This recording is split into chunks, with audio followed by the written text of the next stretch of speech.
Glória a Deus. Boa noite, então, aos meus irmãos. Boa noite ou bom dia, boa tarde para os irmãos que vão acompanhar esta reunião também pelo nosso canal do YouTube. Seja muito bem-vindo. Meu nome é Rony e hoje temos a graça de poder compartilhar mais uma vez da palavra do Senhor.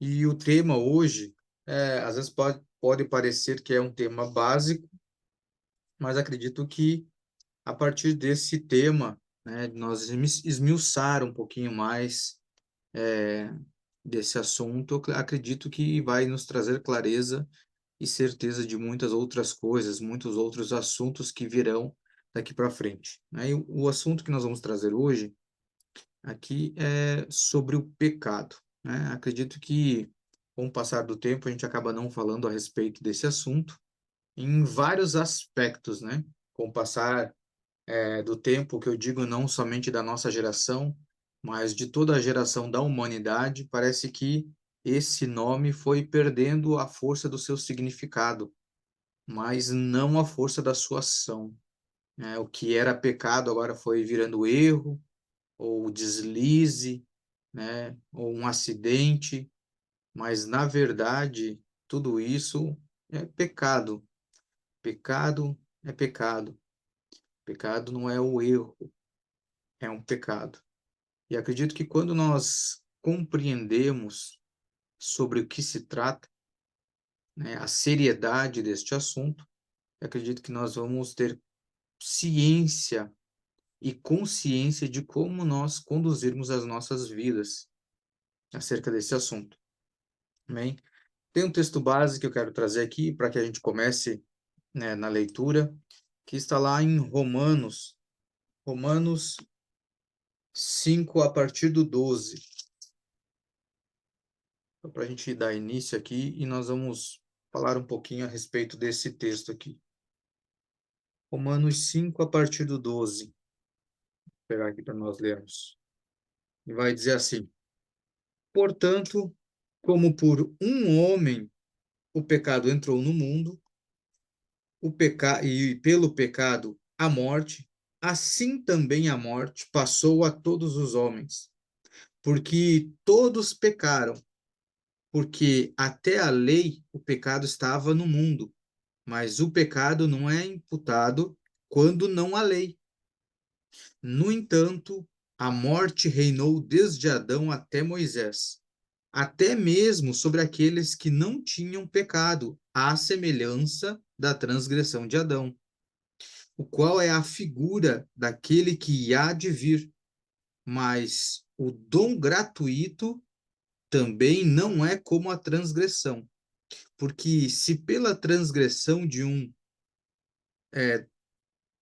morreram muitos, muito mais abundou a graça de Deus para os muitos, e o dom pela graça de um homem, Jesus Cristo. E não foi assim o dom como a transgressão, por um só que pecou, porque o juízo veio por uma transgressão, para a condenação, mas o dom gratuito veio de muitas transgressões, para a justificação.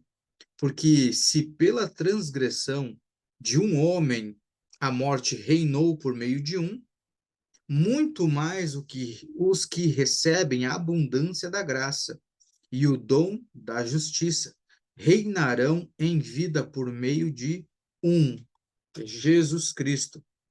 Portanto, assim como pela transgressão de um veio o juízo sobre todos os homens para condenação, assim também pela justiça de um veio o dom gratuito sobre todos os homens para a justificação de vida.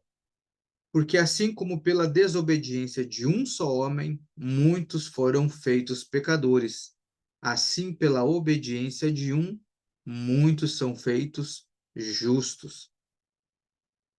Além disso, veio a lei para que a transgressão abundasse, mas onde o pecado abundou, superabundou a graça, para que assim como o pecado reinou na morte, também a graça reinasse pela justiça para a vida eterna por Jesus Cristo, o nosso Senhor. Glória a Deus.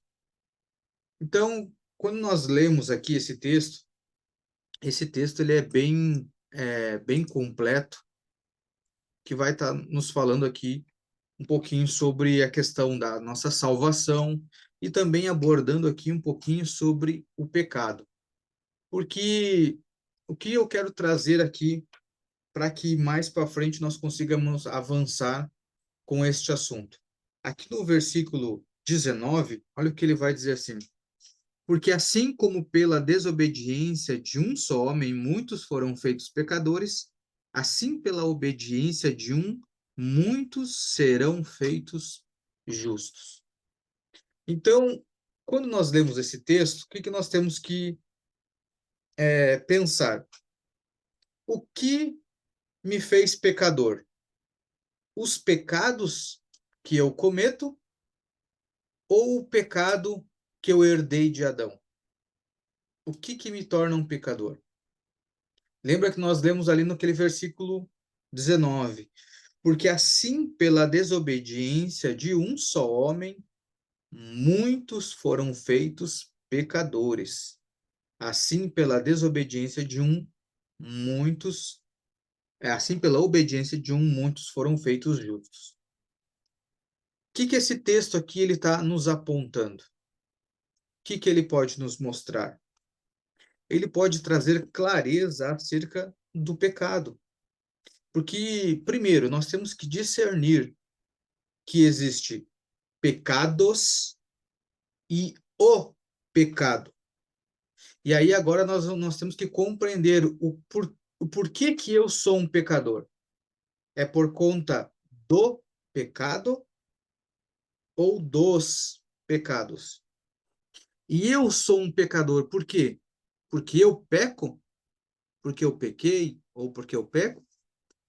Ou porque, como aqui diz no texto, no versículo 19, porque muitos foram feitos pecadores.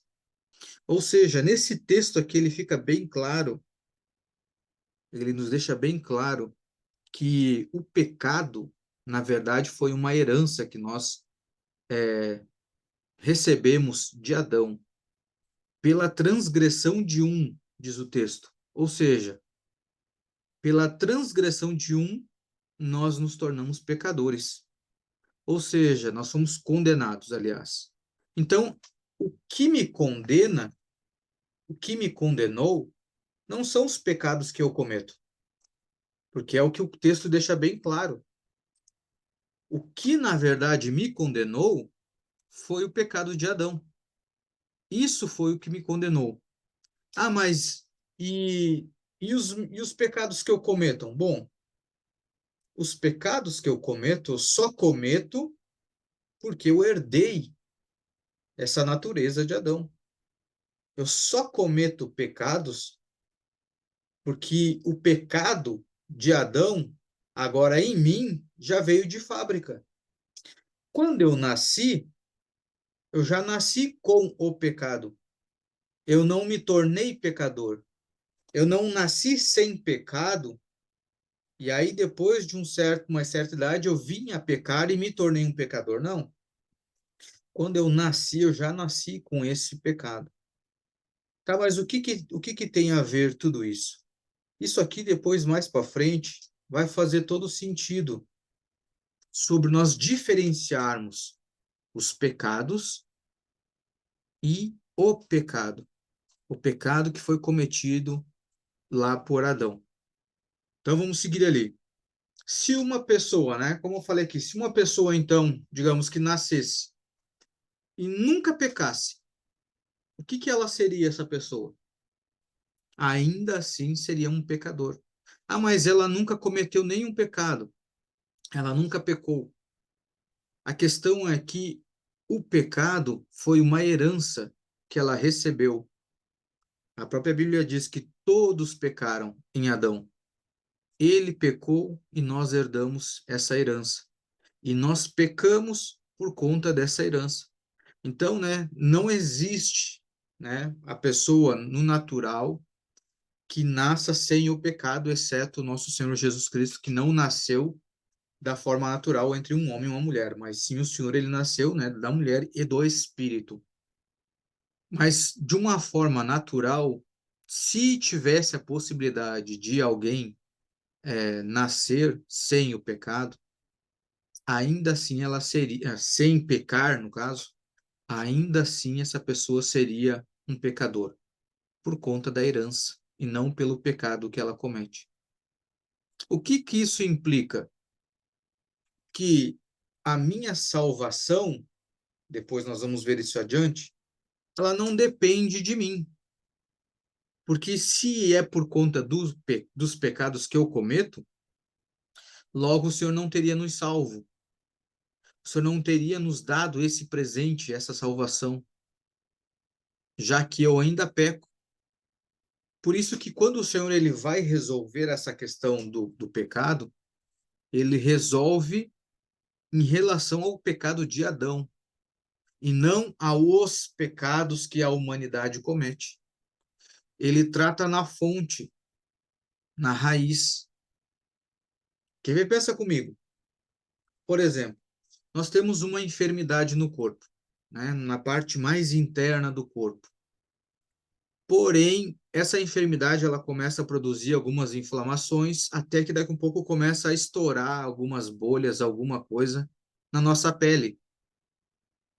Agora me diz, vai adiantar eu ficar tratando só a pele, se eu não tratar na raiz, no interior, na raiz da doença? Não vai adiantar. Aquela doença vai permanecer, daqui a um pouco essa doença vai se espalhar para o restante do corpo e ela vai seguir. A mesma coisa o pecado, não adianta o Senhor tratar somente com os pecados que nós praticamos no dia a dia. O Senhor precisa resolver isso lá em Adão. Ele precisa exterminar, aniquilar esse pecado. E depois, mais adiante, eu quero trazer justamente sobre esse aniquilar.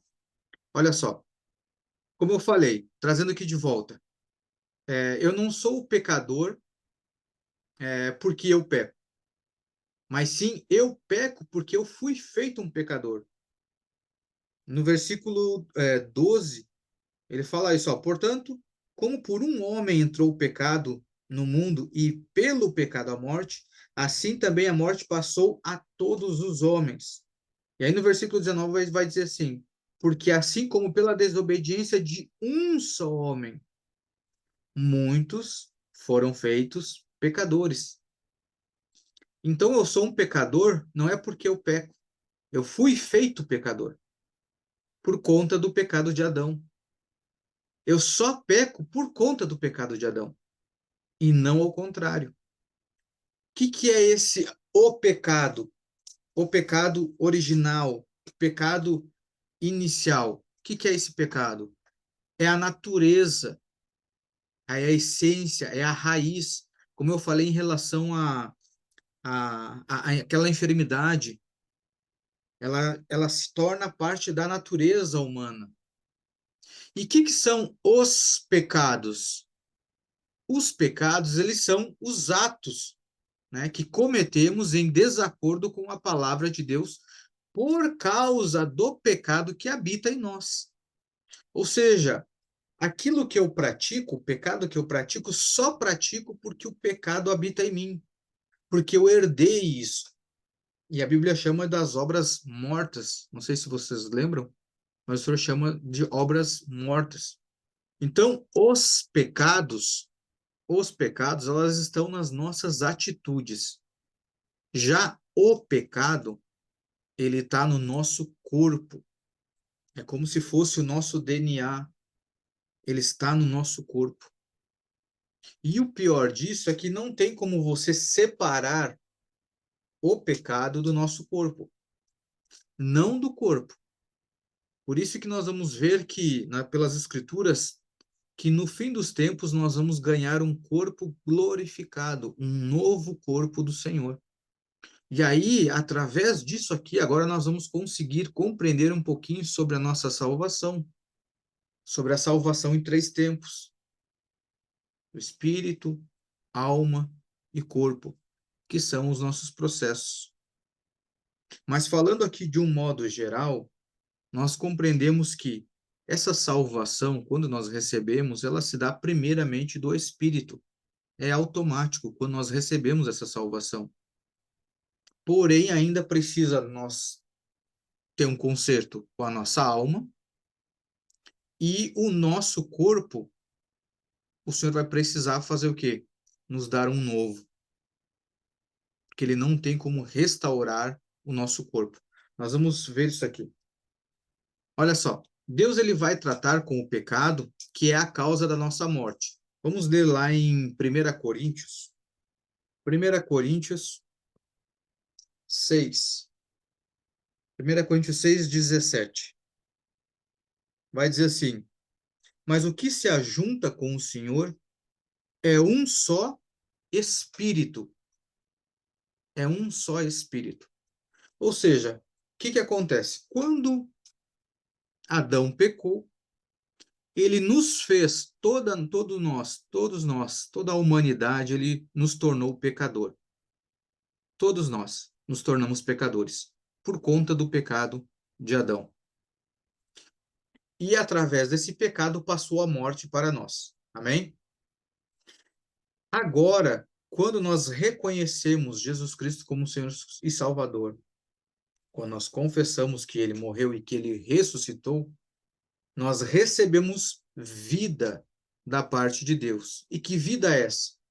É o Espírito do Senhor que se une ao nosso espírito. E através dessa união, nós nos tornamos um com Deus.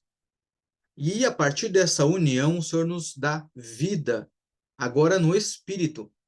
Então já não é mais, por isso que o apóstolo Paulo ele vai dizer que já não vivo mais eu, mas Cristo vive em mim. Por quê? Porque o Espírito do nosso Senhor agora se une ao Espírito dele e se torna um. Assim como diz aqui em 1 Coríntios 6, 17. Mas o que se ajunta, ou seja, o que se une com o Senhor, é um só Espírito. Se torna um com o Senhor. E aqui nós recebemos vida. Só que aqui nós recebemos vida no Espírito. A nossa alma, ela vai precisar fazer o quê? Ser transformada. Assim como diz os textos, né? Sedes transformado pela renovação da vossa mente. Aí você fala, mas está falando da mente. Sim. O que é a nossa alma? As nossas emoções, a nossa vontade, a nossa razão, nossa mente. Então, o nosso espírito, quando nós recebemos Jesus Cristo como Senhor e Salvador, automaticamente ele foi salvo. Ele recebeu vida, se uniu com o Senhor. E esse se unir, ele dá o sentido de, não sei se você já ouviu aquela expressão de amalgamar, que é se unir de uma forma que você não tem como se separar. Vamos usar de um exemplo simples aqui. Quando você vai fazer, por exemplo, né, uma receita. Faz uma receita, você coloca todos os ingredientes ali, e aí pensa, você depois daquela receita pronta, você diz, me arrependi aqui de ter colocado, sei lá, ovo nessa receita. Agora que já está pronto, eu quero retirar o ovo. Tem como? Não tem mais, porque ela se uniu, se misturou. E é assim o nosso espírito com o Senhor, ele se tornou um. Então, não há mais essa possibilidade de você separar aquilo que agora é um. Se fosse dois, ok. São dois espíritos, você ainda consegue separar. Mas a partir do momento que você torna um, não separa mais. Então, nosso espírito agora está garantido, está selado pelo Senhor. Né? Até tem um texto que fala que o espírito é o selo, é o penhor, né? A garantia da nossa salvação, que foi concedida a nós. A nossa alma vai precisar fazer o quê? Passar agora por um processo de transformação. Por quê? Porque antes eu tenho a minha natureza pecaminosa, para o pecado. Automaticamente a minha mente também vai trabalhar em prol de fazer a vontade do quê? Do meu corpo. E o que é a vontade do meu corpo? É pecar, porque é a natureza dele. Então agora eu tenho que transformar minha mente para não pecar mais. para fugir do pecado. Então, eu vou precisar passar por esse processo de transformação, que se dá através de renovar a nossa mente, através daquilo que o Espírito Santo vai nos conduzindo, através das Escrituras, através do ensino, do estudo, de buscar no Senhor, das revelações que o Senhor nos traz. E aí, automaticamente, a nossa mente vai começando a pensar como? Antes, a minha mente pensava como a do velho homem. Que velho homem é esse? Não era a pessoa que eu era antes, mas sim o velho homem Adão. Agora, a minha mente, ela está sendo renovada à mente de Cristo. Então, eu vou pensar agora como Cristo pensa. E o nosso corpo? Bom, assim como o Senhor fala que quando o nosso espírito ele se une ao Espírito de Deus, da mesma forma é o pecado. Quando Adão pecou, você pode ver, Adão pecou e ele passou a toda a humanidade, ou seja, ele contaminou o corpo inteiro. E esse corpo, ele se uniu ao pecado de uma forma que não tem mais como você separar. Aí você pode dizer assim, ah, mas e a morte de Jesus Cristo? Sim, foi através da morte de Jesus Cristo que nós começamos esse processo da salvação que se deu através do Espírito. Mas, se ele conseguisse restaurar o nosso corpo, não precisaria ele nos dar um corpo glorificado, assim como ele vai nos dar. Um corpo de glória. Ele apenas diria que ia restaurar esse corpo. Então, esse corpo, esse nosso corpo, ele está condenado, justamente porque o pecado não se separa mais dele. Por isso que você sempre vai ver que é automático, o seu corpo vai desejar fazer o quê? Pecar. E aí há aquela luta na nossa mente. A gente sabe que é errado, porque agora nós temos a mente de Cristo. Há um homem interior, que a Bíblia diz, que é esse espiritual, o homem espiritual, que sabe que é errado agora praticar essas obras. Porém, o corpo almeja fazer essas obras. E aí a gente fica naquela luta. O que eu faço agora? Só que aí nós entramos agora nessa questão. Como é que fica? Será que se eu continuar pecando no meu corpo, eu vou perder aquilo que eu ganhei? Será que eu vou perder aquilo que eu ganhei, sendo que não fui eu que conquistei? Porque a salvação não é uma obra que eu conquistei. Até porque a Bíblia diz que, lá em Romanos 5, que o Senhor demonstra o seu amor por nós, né, nos dando a salvação, ainda estando em pecado. Ou seja, se não pecar fosse um requisito para ganhar a salvação ou para mantê-la, o Senhor nem teria me dado essa salvação. Mas não cabe a mim. Por quê? Se você pensar de uma forma lógica, na verdade, nós não tivemos nada a ver com o pecado. Quem pecou foi Adão. Ou você quis pecar? Não. Quem pecou foi Adão. Mas nós herdamos.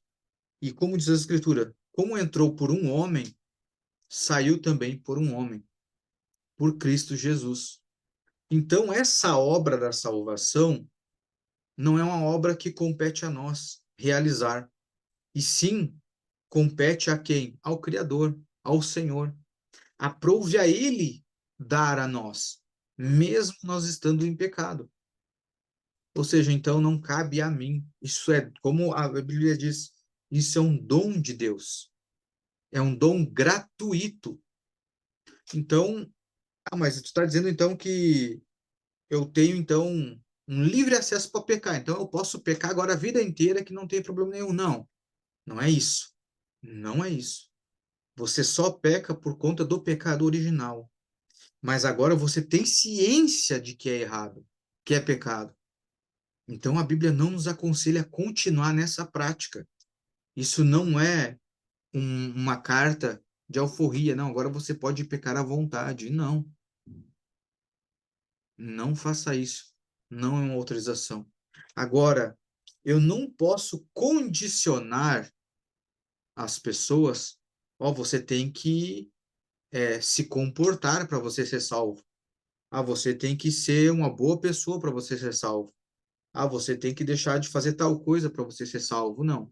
Por quê? Se eu disser que a pessoa tem que fazer algo para ser salvo, a não ser confessar Jesus Cristo como Senhor e Salvador, crer que ele ressuscitou, se eu condicionar qualquer outra coisa que ele tem que fazer, já a salvação não é gratuita.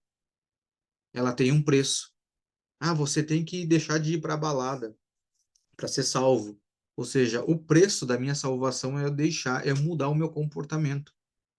Então, eu não posso condicionar. Agora, então, como eu falei, isso não é um cheque em branco para que você viva em pecado. Simplesmente você não é agora mais escravo.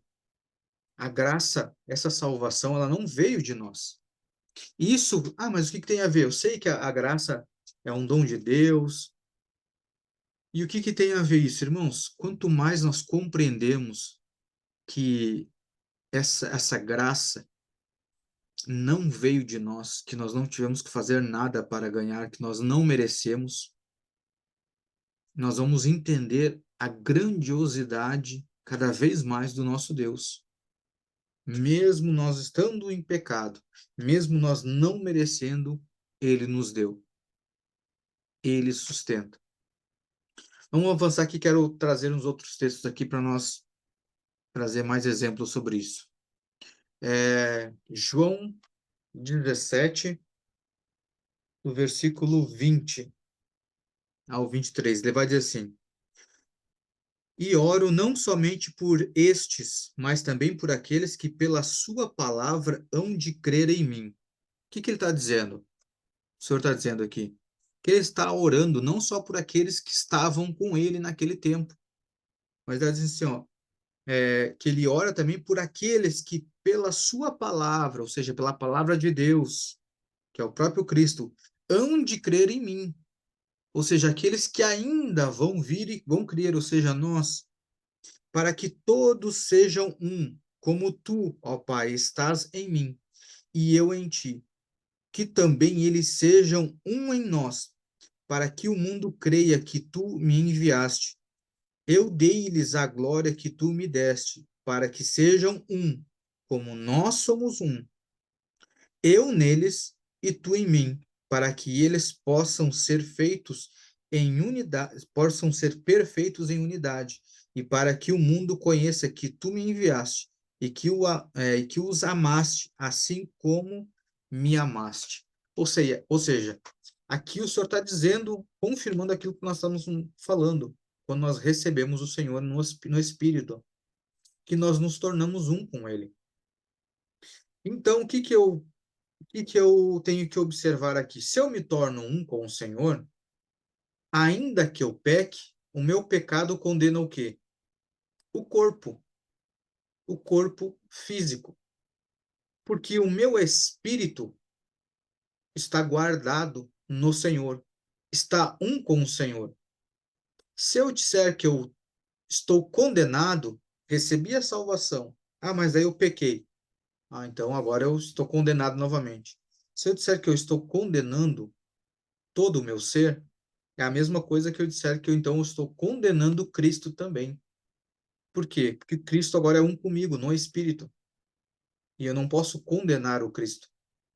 Ou seja, não não compete a mim guardar a salvação, manter a salvação.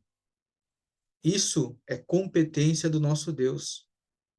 Compete a Ele nos guardar. E assim Ele o fez, se unindo conosco. Agora, claro, como eu falei, o nosso corpo, esse sim, ele vai nos dar um corpo glorificado. Amém? Vamos seguindo ali. Então, para que nós, pudéssemos então ter vida, Deus precisou tratar com o pecado. E como é que o Senhor trata com o pecado? Ele vai precisar aniquilar, ele vai precisar tirar todo esse pecado do mundo. Se você observar depois de Adão, o Senhor ele foi fazendo o quê? Ele foi preservando alguns da humanidade. Ele foi sempre preservando uns. Lembra lá em Noé que ele acabou destruindo com quase toda a humanidade, mas se preservou Noé? Mas o que aconteceu? A humanidade seguiu ainda pecando, seguiu ainda fazendo coisas erradas. Por quê? Porque aquilo ali já estava no corpo. O pecado já estava no corpo. Então, agora, para o Senhor fazer tudo novo, ele vai precisar aniquilar esse pecado. O problema é que o pecado, estando no corpo e não tendo como separar, nós vamos precisar aniquilar o corpo também. E aí aqui está a questão. Quando o nosso Senhor Jesus crucificou o seu corpo, por isso que a Bíblia diz que quando nós cremos no Senhor, quando nós nos batizamos, nós somos mortos com Cristo e ressuscitamos com Cristo. Ou seja, o que está em jogo aí agora é ressuscitar com Ele. Porque a Bíblia diz que o salário do pecado é a morte. Ou seja, o nosso corpo ele está condenado à morte. O nosso espírito também estava, mas ele recebeu a vida de Cristo. Então é dessa forma que o Senhor vai aniquilar o pecado da terra. Por isso que o Senhor vai fazer novos céus, nova terra, vai nos dar um corpo glorificado. Para quê? Para extirpar, para aniquilar, então, com o pecado de vez. Vamos ver lá em Romanos 7, 15, Romanos 7, do 15 ao 24. Ele vai dizer assim: porque o que eu faço, não o permito, pois o que eu quero, isso não faço. Olha que coisa louca que o apóstolo Paulo escreveu aqui, nessa carta aos Romanos. Porque o que eu faço, eu não permito. Mas como assim? Como é que eu vou fazer algo que eu mesmo não permito? O que que ele está falando? O que que nós falamos agora sobre aquela batalha na mente? Ou seja, o homem interior dele, que agora se uniu com Cristo, né, a sua mente sabe que aquilo é errado e que ele não consente com aquilo, mas ele pratica. Quem é que pratica a obra? É o corpo. Porém, o corpo ainda habita, o pecado ainda habita nesse corpo. Então agora está esse conflito. E aí por isso que ele diz: porque o que eu faço não permito, pois o que eu quero, isso eu não faço, mas o que eu odeio, isso eu faço. E se eu faço o que não quero, eu consinto que a lei é boa. Ou seja, se eu estou fazendo algo que eu não quero, é porque eu tenho entendimento que é errado. E se eu entendo que é errado, eu estou falando que o que Deus está dizendo para eu não fazer, que é bom. Ou seja, eu entendo que a lei é boa. Eu concordo com a lei, mas a minha atitude é a atitude de pecado. As minhas obras são obras da carne ainda. Então eu entendo que eu tenho que fazer, mas o meu corpo ainda realiza o pecado, ainda faz essas obras do pecado. Versículo 17. Então agora já não sou eu que faço isso, mas o pecado, olha só, o pecado que habita em mim. Porque eu sei que em mim, isto é, olha só, na minha carne não habita coisas boas, pois o querer estar presente em mim, mas o executar o bem eu não encontro. Ou seja, o querer está presente em mim. E que querer é esse? A mente. É o Cristo que está no meu espírito. Eu quero fazer o bem, mas o executar, o praticar, o realizar, esse eu não encontro. Porque o bem que eu quero fazer não faço, mas o mal que eu quero fazer, esse eu faço. Ora, se eu faço o que não quero, já não sou eu quem o faz, mas o pecado que habita em mim. Eu acho então esta lei que quando quero fazer o bem, o mal está presente comigo, pois eu tenho prazer na lei de Deus, segundo o homem, olha só, segundo o homem interior. Que homem interior é esse? É o do espírito. Porque agora, como ele disse, já não vivo mais eu, é Cristo que vive em mim, em espírito. Mas eu vejo, é outra lei, olha só, 23. Mas eu vejo outra lei nos meus membros. Que membros? No corpo. Guerreando contra a lei da minha mente. Por quê? Aquele homem interior que está transformando a minha mente está me mostrando o que é errado, o que é pecado. E agora essa lei que está na carne está guerreando. Faço o que é certo ou faço o que está na minha carne, a minha vontade? E me trazendo cativo debaixo da lei do pecado, que estão nos meus membros. Aí ele diz aqui: ó miserável homem que eu sou, quem me livrará do corpo desta morte? Quem me livrará do corpo desta morte? Ou seja, o meu corpo, ele se tornou o corpo da morte. Que as obras da carne, como a gente lê nos textos aqui, são obras mortas, são obras para a morte. Por isso que nós precisamos fazer o quê? Estar sempre no Espírito, ligado ao Espírito, atento ao Espírito, porque é através do Espírito, onde está Cristo, que ele vai transformar a nossa mente e através disso nós vamos conseguir fazer outras obras, que não essa obra do pecado. Eu agradeço a Deus por meio de Jesus Cristo, nosso Senhor, assim, pois com a mente eu mesmo sirvo a lei de Deus, mas com a carne a lei do pecado. Olha só, com a mente eu sirvo a lei de Deus, mas com a carne eu sirvo o pecado, a lei do pecado. E para nós finalizarmos aqui, vamos só voltar um capítulo que está lá em Romanos 6, 23, que ele vai dizer assim: porque o salário do pecado é a morte, mas o dom, algumas versões vai dizer assim, ó, o dom gratuito de Deus é a vida eterna. Ou seja, o que ele diz aqui, ó? O dom gratuito de Deus é a vida até que eu peque de novo? Não, né? É a vida eterna por Jesus Cristo, o nosso Senhor. Então aqui nós temos que ter essa ciência que manter essa salvação não depende de nós, depende do nosso Senhor. Semana que vem eu quero trazer aqui, nós vamos dar continuidade nesse estudo, eu quero trazer outros textos que vai complementar isso que nós falamos hoje.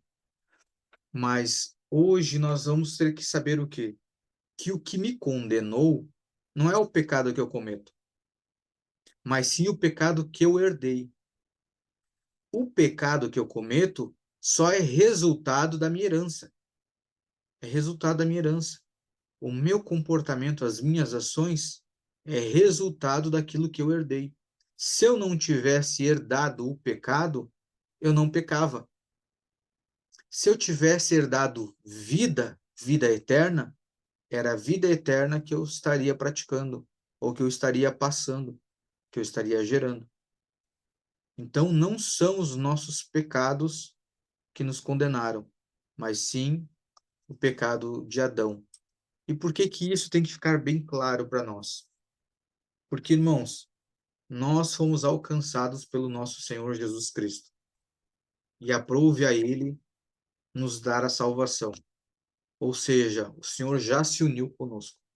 Então, mesmo que você peque, né, que aconteça de você errar, que vai acontecer, irmãos, em alguma coisa nós vamos falhar, não se preocupem. A nossa salvação está garantida no Senhor, no Espírito.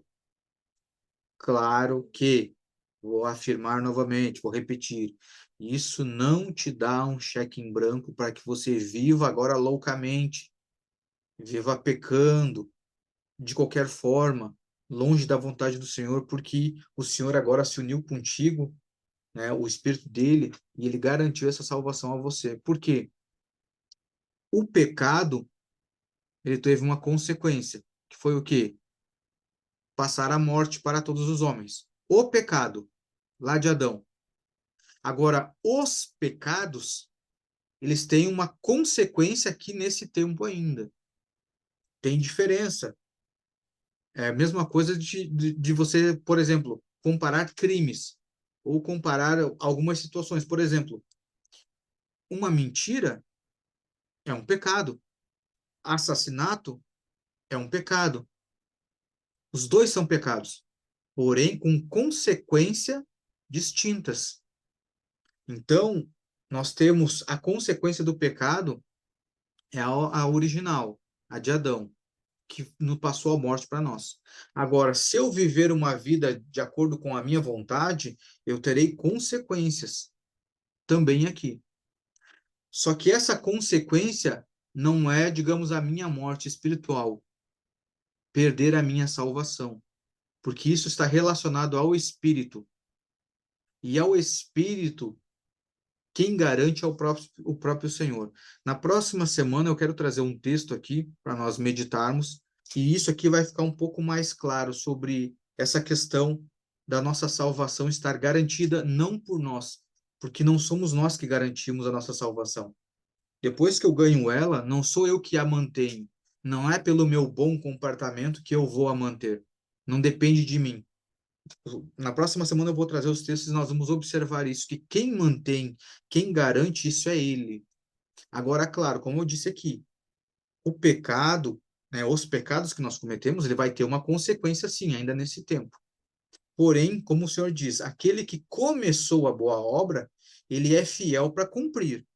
Ou seja, se você vai ser transformado agora, daqui um ano, ou lá no final, ou na eternidade, irmãos, ele vai cumprir. Porque se ele já te resgatou, se eu disser que agora você pecou, você não tem mais jeito, é a mesma coisa que eu dissesse, então, Jesus, então o Senhor mentiu. Então ele não é fiel para cumprir a boa obra, porque ele começou em você, você pecou, ele não conseguiu continuar. Amém? Então só vai depender do tempo, mas o Senhor ele vai completar a boa obra. Então nós já fomos resgatados no espírito. A nossa mente, a nossa alma, nosso intelecto, ele está sendo transformado. E no final, o Senhor então vai resolver a questão do pecado com o nosso corpo, ao qual nós vamos ganhar um corpo glorificado. Amém? Glória a Deus.